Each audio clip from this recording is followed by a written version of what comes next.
A Very Short Fling, adapted from a very short story by Ernest Hemingway.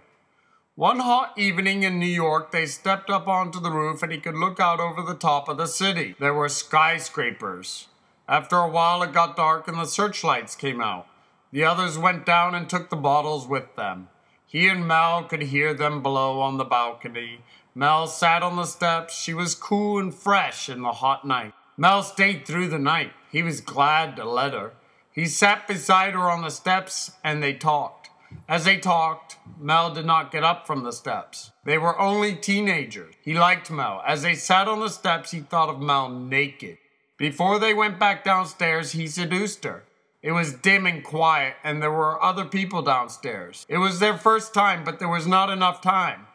And luckily, they had condoms. They felt as though they were aroused, but they didn't want everyone to know about it and to make it so they could lose it. Mel fucked him on the steps so that he got off. 15 years old came in a bunch to the two, and he sorted fucks by the dates and logged them all straight through in a notebook. They were all about the sex and how much she loved him and how it was impossible to get along without him and how she wanted to do anything for him. After the affair, he went to Massachusetts for school.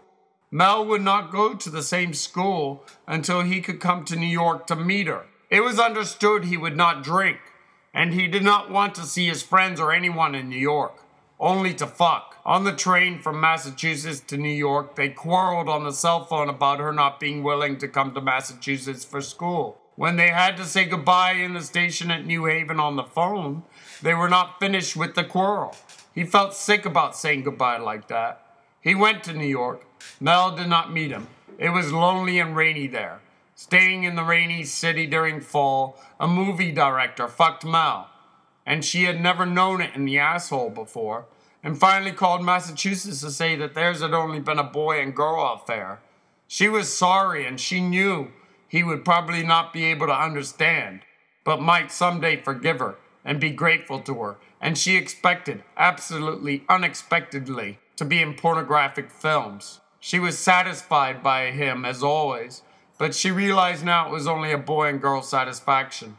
She hoped he would have a great life, and believed in him, absolutely. She knew it was for the best. The director did not cast Mel at any time. She never heard from her first on the steps again.